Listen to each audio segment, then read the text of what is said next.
표지에 누구죠? 아누비스 신인데 결국 이 신이 제 책의 왕권 신화를 관통하는 메시지를 이 신이 갖고 있다.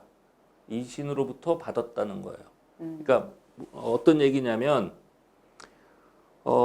이집트 신화에 보면 아주 사실은 단순해요. 원래는 이제 뭐 구주신 어쩌고 하는데 이집트 신화에서 가장 중요하게 보는 신이 태양신 라 신이 있고 그 밑에 이제 쭉 그 조상 그 밑으로 자손들이 있어요. 근데 실제로 신화에서 그 스토리를 엮어나가는 신은 오시리스, 세트, 이시스, 네프시스, 그다음에 호루스 요 5신들이거든요. 근데 문제는 이집트 신화에 보면 신들 이름이 너무 많이 나와요. 그리고 더 중요한 건 그 많이 나오는 신들의 비중이 굉장히 크고 또 말하자면 주역급이야. 근데 아까도 얘기했듯이 실제 오리지널 신화에서는 라라는 신과 아까 말한 오시리스, 세트, 이시스, 니프시스, 호루스 이렇게만 말하자면 핵심적인 주인공으로만 다루고 있거든요. 그래서 그게 왜 그럴까? 그 밖에 이제 다른 신들 보면 뭐 아까 말한 아누비스라는 신도 있고 세드라는 신도 등장하고 웨바벳이라는 신도 있고 그다음에 토트라는 신도 있고 막 신들이 많은데 이 신들이 다 주인공 같은 역할들을 하거든요. 그래서 제 책의 결론은 사실은 여기 나오는 굉장히 여러 역할을 하는 신이 있지만 그 신은 사실상 다 호루스다. 그래서 이 책의 핵심 메시지는 이 이집트 신화의 본질은 호루스를 위한 호루스의 이야기다라고 말할 수 있다는 거예요.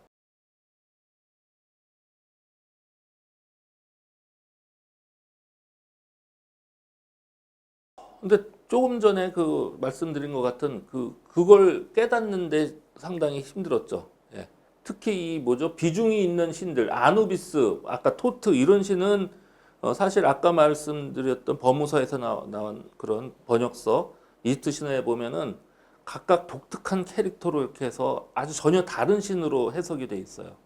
하지만 제 책에서는 그런 신들이 사실은 호루스의 다른 기능을 나타내기 위해서 표현된 그런 모습이다. 이제 이게 결론이고요. 그래서 이 책을 결국 이해하기 위해서는 그런 구조, 거기 나오는 다양한 신이 이름이 왜 그렇게 다를까? 그렇지만 실질적으로는 신이 하나다. 책에서 또 중요한 게 아까 보면은 호루스가 시간 여행을 해서 뭐 오시리스 안에 들어가서 성적인 능력을 일으키고 그래서 결국 정자 형태로 가서 어머니 신인 이시스의 자궁에 가서 결국 태어나는 이 과정이라고 했는데 이 과정에서 계속 다양한 모습으로 변해요. 그래서 호루스라는 신이 오시리스라는 신의 안으로 들어갔을 때 그 순간에 신의 이름이 다르고요. 그 신이 이제 민이라고 할 수 있는데 그 다음에 어느 시점에서 사실상 뭐죠? 이집트의 그 왕좌 두 나라가 통일되고 그 왕좌에 이르는 신격이 나오는데 그때는 또 아문이라는 신격으로 불려요. 그래서 근데 그런 다양하게 계속 이름이 변화하는 그 과정들을 이제 이해할 필요가 있는 거죠.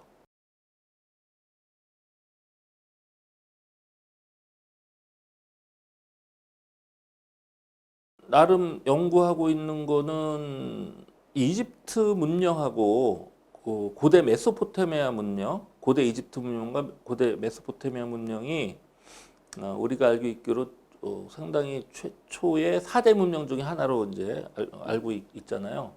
근데 재밌는 게 그 초창기에 보면 두 문명 간에 이제 상당한 어떤 연관성이 보여요. 그 신화라든지 그들의 실제 다른 어떤 건축 양식이라든지 뭐 조형물들에서 보면 그래서 그게 왜 그런 것들이 나타나는지 그 뿌리를 찾는 뭐 그런 책을 지금 하나 기획하고 있고요. UFO에 관해서 제가 전에 UFO 신드롬이라는 책을 썼는데 그 책은 사실 원래 우주 시대의 어떤 종교 현상. 그러니까 우리가 이제 종교를 얘기할 때는 그 뿌리를 항상 고대에 있었던 어떤 그 신앙의 바탕을 둔 그래서 그것들이 각 민족에서 어떻게 발전해서 오늘날 고등 종교가 됐냐 뭐 요거를 주로 따지잖아요.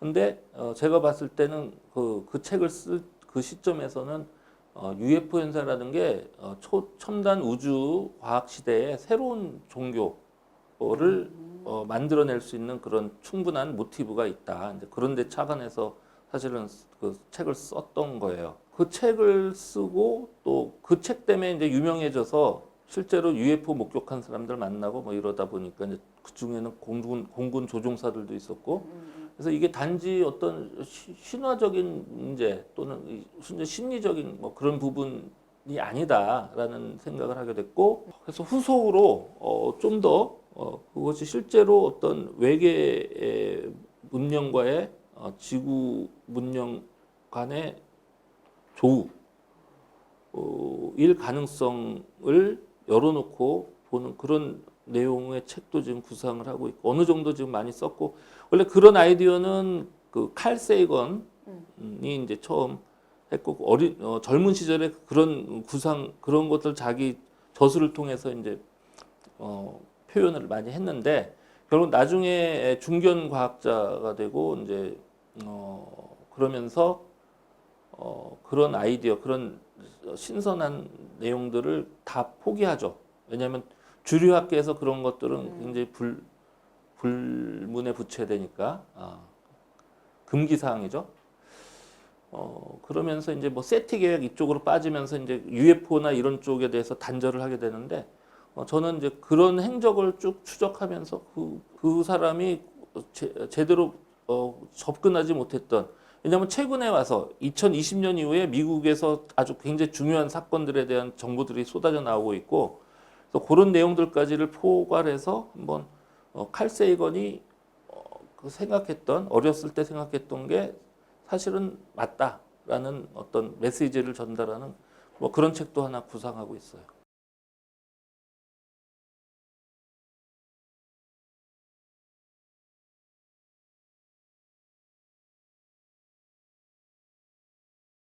근데 저는 UFO는 사실 어렸을 때 별로 전혀 관심이 없었어요. 예. 그러니까 어렸을 때는 책을 많이 보긴 했는데 SF는 많이 봤어요. 어떤 책을 보셨나요? SF 뭐 그 뭐죠 주로 고전적인 거 뭐 타임머신이라든지 또는 그때 뭐죠 우주인 비그스의 모험 뭐 그런 책도 있었는데 그게 굉장히 어 그렇게 뭐 굉장히 유명한 책은 아니었던 것 같아요.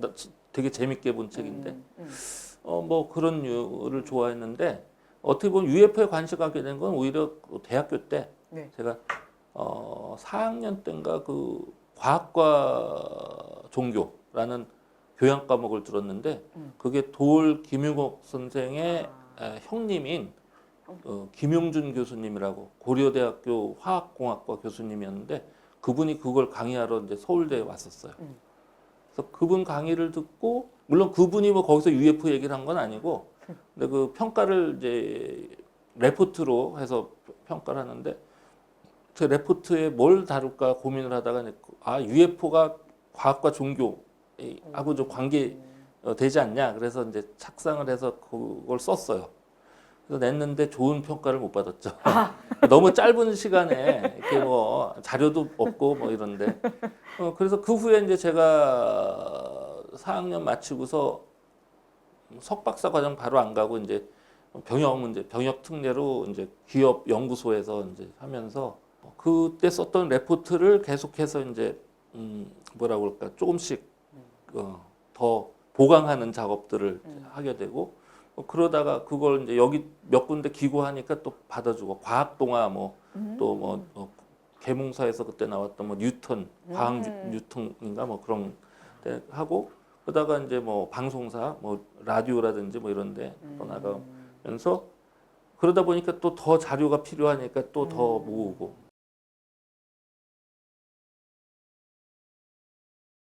기독교 집사예요. 유학생활 할 때는 이제 그게 많이 필요하죠. 예. 네. 그래서 네. 그러면 그땐 독실하게 다녔죠.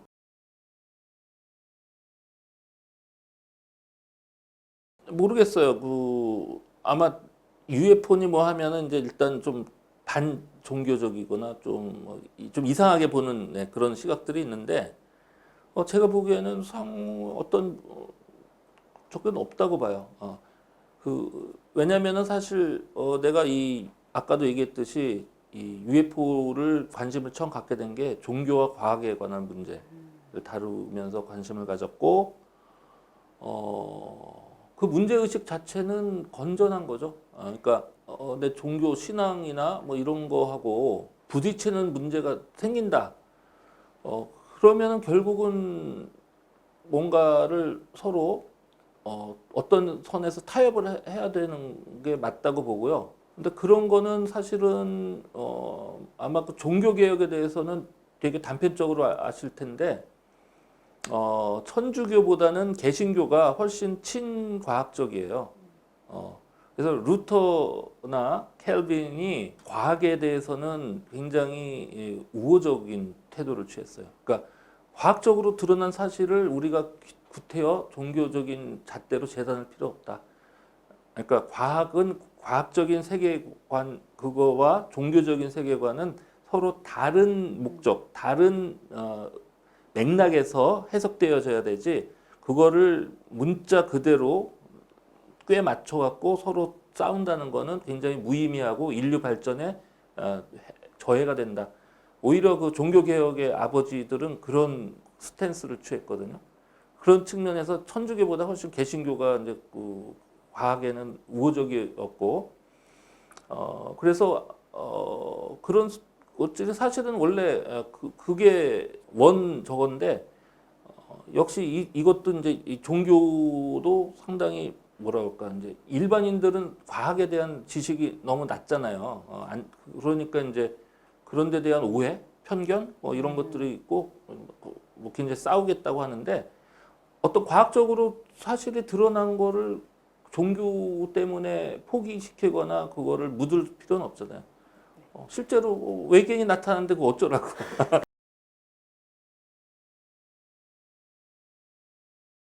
그런 식의 질문을 하면 이제 저는 사실 저의 정확한 종교적 스탠스는 약간 범신론적이에요. 그러니까 원래 이 물리학이라든지 철학자들 중에 이제 범신론자들이 많은데 그래서 사실 구약에 나온 그런 좀 약간 인격신에 관한 거는 그런 거를 부정하진 않지만 그것이 본질이라고 보지는 않죠. 그러니까 실제 우주 자체를 창조하고 그걸 운영하는 그런 말하자면 우리가 이해할 수 없는 그런 엄청난 존재, 존재에 대한 어떤 그런 느낌을 항상 갖고 있죠. 그러니까 정말 뛰어난 과학자 중에는 오히려 유물론이 아니라 그런 범신론을 갖는 분들이 의외로 많아요. 예. 왜냐하면 해보면 과학이 이게 그렇게 처음에 생각했던 어떤 단순한 기계 부품, 뭐 장치 그런 수준이 아니라 굉장히 정교하고 어떤 목적이 없이 그냥 우연에 의해서 이렇게 만들어진 것이 아니라고 그런 느낌이 강렬하게 들거든요. 우리가 우주에 살고 있다는 거는 뭔가 목적이 있고 뭔가 의미가 있다 이런 생각을 하게 되고 그런 것을 어떤 존재가 부여를 했다고 봐야 되겠죠.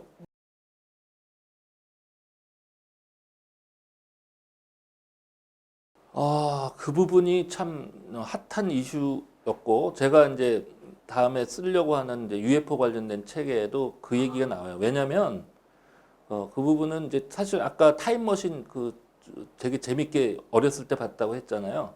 근데 그때만 해도 그건 이제 환상, 뭐 상상 속에 그게 과학하고는 좀 거리가 있었고 최근에 제가 그 외계인이란 영화 거기에 이제 홍보맨으로 잠깐 뛰었었는데 그거 하면서도 제가 아쉬웠던 게 거기도 보면 막 그 시간 여행도 하고 뭐 이제 그게 도슬로도 가능하고 외계인도 가능한 뭐 이런 거예요.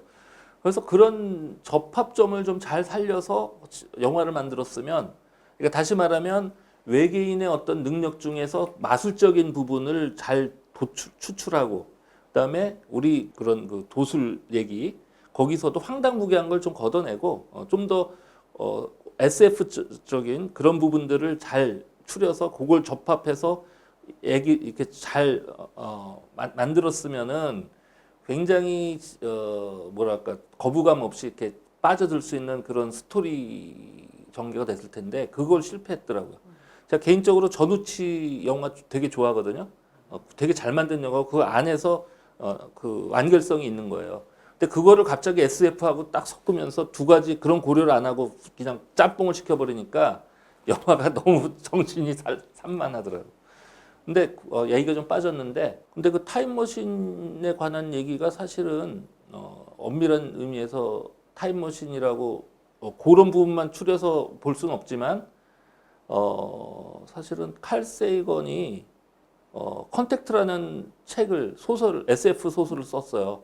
나중에 그게 조디 포스터가 네. 주연으로 나오는 영화가 나왔잖아요.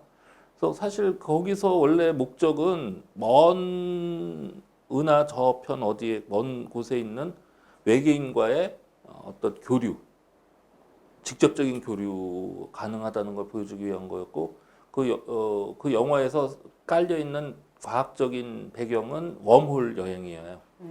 그래서 근데 칼 세이건은 행성학자지 그런 물리학자가 아니기 때문에 킵손이라는 칼텍의 그 물리학 교수한테 그 소설을 쓰면서 도움을 청해요. 자기 초고를 주고 거기에서 그렇게 순식간에 저 먼 은하 너머 거기 가서 접촉하고 올 수 있는 그런 방법이 뭐냐 그걸 그 아이디어를 달라고 해서 나온 게 바로 웜홀 이론이고 그래서 킵손이 사실 그때는 그 소설을 그 맛깔나게 하기 위해서 자기가 이제 나름 과학적인 아이디어를 꺼내서 해줬는데 그 아이디어를 갖고 자기도 나름 하다 보니까 어떤 가능성이 이제 보였고 그걸 논문으로 썼어요. 정식 논문으로 냈고 그래서 그때 했던 어떤 조건이 갖춰지면 이게 그 웜홀 여행이 가능하다. 그걸 갖고 인터스텔라라는 영화의 자문을 해준 거예요. 그래서 인터스텔라에 보면 거기에 이제 외계인이 만든 인공 웜홀이 나와요. 중요한 거는 웜홀에서 이동을 하는 거는 공간적인 이동도 가능하지만 시간적인 이동도 가능하다는 거예요. 그래서 결국 힙손의 그런 과학적 상상력 끝을 잡고 가면 이 시간 여행도 가능하지 않을까. 물론 이제 거기에 대해서 주류학계에서도 비판하는 사람들이 많죠, 되게.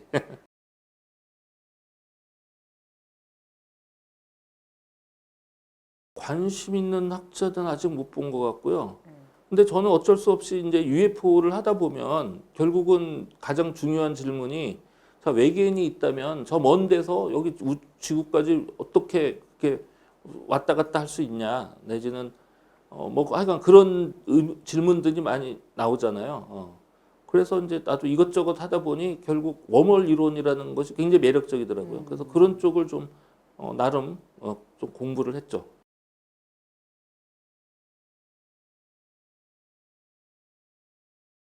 한국 미스터리 협회는요. UFO를 비롯해서 미스터리 서클, 원래 원어로는 크랍 서클이라고 하죠. 그 다음에 가축 도살 사건, 그런 게 있어요. 그 다음에 뭐 유령이라든지 또 사후의 세계, 뭐 근사 체험이라고 그러죠.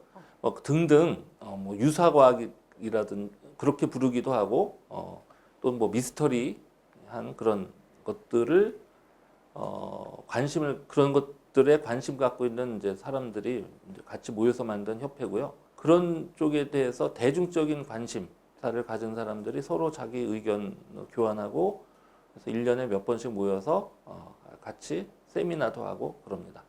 그리고 한국 UAP 학회는 이제 협회와는 달리 좀 학술적인 그런 목표를 갖고 접근하는 그런 분들 위주로 해서 이제 하고 있고 여기서 이제 UAP는 기존의 UFO를 달리 부르는 그런 용어죠. 그래서 주로 UFO와 관련된 그런 현상들에 대한 조사, 연구 뭐 이런 거를 추구하는 그런 학회입니다.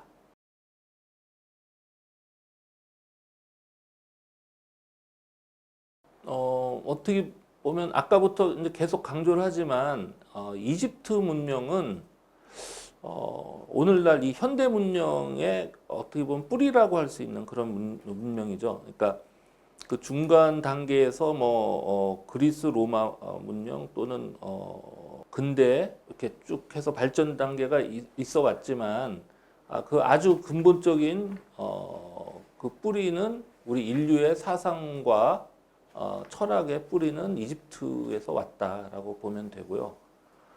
따라서 그런 쪽에 관심이 있는 분들, 어떤 문명사적인 측면이나 또는 사상적인 측면 또는 종교적인 측면 또는 신화 그 자체에 관심이 있는 분들은 제 책이 아마 새로운 우리 인류 자체에 대한 새로운 어떤 안목을 갖출 수 있는 그런 좋은 길잡이가 될 거라고 생각합니다.